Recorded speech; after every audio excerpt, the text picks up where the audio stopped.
ವೀಕ್ಷಕರೇ ನಮಸ್ಕಾರ. ನೀವು ನೋಡ್ತಾ ಇದ್ದೀರಾ ಆರ್ ಮ್ಯಾಕ್ಸ್ ಕನ್ನಡ. ನಾನು ಅಶ್ವಿನಿ ಭಟ್. ಕೆಲವು ದಿನಗಳ ಹಿಂದೆ ನೆಲಮಂಗಲದಲ್ಲಿ ಕರ್ತವ್ಯದ ವೇಳೆ ಪಾರ್ಟಿ ನಡೆಸಿದ್ದಕ್ಕಾಗಿ ಪಿಡಿಒಗಳನ್ನು ಸಸ್ಪೆಂಡ್ ಮಾಡಲಾಗಿತ್ತು. ಈಗ ಅಂತಹದ್ದೇ ಒಂದು ಘಟನೆ ರಾಮನಗರ ಜಿಲ್ಲೆಯಲ್ಲೂ ನಡೆದಿದೆ. ಕರ್ತವ್ಯದ ವೇಳೆಯೇ ಬೆಸ್ಕಾಂ ಅಧಿಕಾರಿಗಳು ಹಾಗೂ ಸಿಬ್ಬಂದಿಗಳು ಜೂನಿಯರ್ ಎಂಜಿನಿಯರ್ ಹುಟ್ಟುಹಬ್ಬದ ಹಿನ್ನೆಲೆಯಲ್ಲಿ ಮದ್ಯಪಾನ ಮತ್ತು ಬಾಡೂಟದ ಪಾರ್ಟಿ ನಡೆಸಿದ್ದಾರೆ.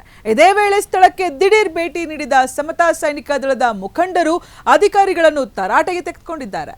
ಘಟನೆಗೆ ಸಂಬಂಧಿಸಿದಂತೆ ಬೆಸ್ಕಾಂ ಮೇಲಧಿಕಾರಿಗಳ ಸ್ಪಷ್ಟನೆ ಏನು? ತಪ್ಪಿತಸ್ಥರ ವಿರುದ್ಧ ಕ್ರಮ ಕೈಗೊಳ್ತಾರಾ? ಎಲ್ಲಿದೆ ಇದರ ಸಂಪೂರ್ಣ ವರದಿ?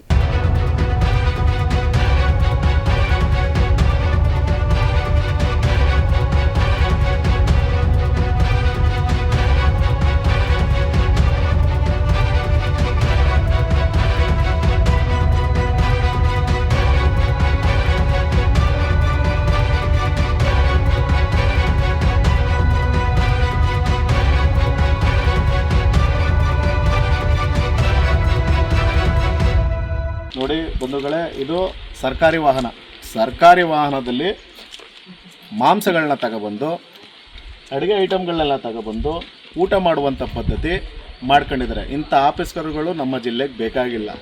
ಇವ್ರೆಲ್ಲರನ್ನ ಸೇರಿ ವರ್ಗಾವಣೆ ಮಾಡಿ ಇವ್ರನ್ನೆಲ್ಲ ಅಮಾನತು ಮಾಡಬೇಕು ಅಂತ ಈ ಮೂಲಕ ಸಮತಾ ಸೈನಿಕ ದಳದಿಂದ ನಾನು ಒತ್ತಾಯ ಮಾಡ್ತಾ ಇದ್ದೀನಿ. ಯಾಕೆ ಅಂತ ಹೇಳಿದ್ರೆ, ಸರ್ಕಾರಿ ವಾಹನದಲ್ಲಿ ಏನೇ ಮಾಡುವಂಥದ್ದು ಅಫೆನ್ಸ್ ಆಗಿರುತ್ತೆ. ಈತ ಸರ್ಕಾರಿ ವಾಹನ ಬಳಸ್ಕೊಂಡು ಮಾಂಸಗಳಾಗಿರ್ಬೋದು, ಇನ್ನೊಂದಾಗಿರ್ಬೋದು, ತರಕಾರಿ ದಿನಸಿ ಎಲ್ಲ ತಗೊಬಂದಿಲ್ಲಿ ಅಡುಗೆ ಮಾಡಿ ಬೇಯಿಸಿ ತಿನ್ನುವಂಥ ಪದ್ಧತಿ ಈಗಾಗಲೇ ವಿಡಿಯೋ ಫುಟೇಜ್ ಎಲ್ಲನೂ ನನಗೆ ಲಭ್ಯವಾಗಿದೆ. ನಾನು ತಗೊಂಡಿದ್ದ ಸ್ಪಾಟಲ್ಲಿದ್ದೀನಿ, ವಿತ್ GPS ವಿಡಿಯೋ ಮಾಡಿಸ್ತಾ ಇದ್ದೀನಿ. ಅಲ್ಲೆಲ್ಲ ಕರೆಂಟ್ ಇಲ್ಲ ರಾಮನಗರ ಜಿಲ್ಲೆಯಲ್ಲಿ ಅಂತ ಇದು ಮಾಡ್ಕೊಂಡು ಗ್ರಾಹಕರೆಲ್ಲ ತೊಂದರೆಗೀಡಾಗ್ತಾ ಇದ್ದಾರೆ. ಬಡವರು ಬಗ್ರವ್ರಿಗೆಲ್ಲ ಇವರು ಇಲ್ಲಿ ಮೋಜು ಮಸ್ತಿ ಮಾಡಿಕೊಂಡು ಎಲ್ಲ ಅಧಿಕಾರಿ ವರ್ಗದವರೆಲ್ಲ ಸೇರಿಕೊಂಡು ಇಲ್ಲಿ ಎಣ್ಣೆ ಪಾರ್ಟಿ ಮಾಡಿಕೊಂಡು ಬರ್ತ್ಡೇ ಪಾರ್ಟಿ ಪಾಪ ಅದ್ದೂರಿಯಾಗಿ ಆಚರಣೆ ಮಾಡ್ತಾ ಇದ್ದಾರೆ. ಇವತ್ತು ಒಬ್ಬ ಅಧಿಕಾರಿಯ ಬರ್ತ್ಡೇ, ಇದಕ್ಕೆ ಪ್ರಭಾಕರ್ AE ಇನ್ನು ಸಂಬಂಧಪಟ್ಟ ಹಲವಾರು AE JE ಅನ್ನೋರದ್ದು ಬರ್ತ್ಡೇ ಇಲ್ಲಿ ರಾಮನಗರ ಜಿಲ್ಲೆಯಲ್ಲಿರುವಂಥ JE XYZ ಹೆಸರು ಹೇಳ್ತೀನಿ ನಾನು ತಿಳ್ಕೊಂಡು. ಈಗ ಆ ಅಧಿಕಾರಿ ಬರ್ತ್ಡೇಗೆ AE ಎಲ್ಲ ಅಧಿಕಾರಿ ವರ್ಗದವರೆಲ್ಲ ಬಂದು ಇಲ್ಲೆಲ್ಲನೂ ಅವ್ರಿಗೆ ಸಹಕಾರ ಮಾಡಿ ಗಿಫ್ಟ್ಗಳು ಕೊಟ್ಕೊಂಡು ಮಾಂಸಾಹಾರ ಸೇವನೆ ಮತ್ತು ಬಾಟ್ಲುಗಳೆಲ್ಲ ತಗೊಂಡು ಎಣ್ಣೆ ಹೊಡ್ಕೊಂಡು ಇವರೆಲ್ಲ ಮೋಜು ಮಸ್ತಿ ಮಾಡ್ತಾ ಇದ್ದಾರೆ.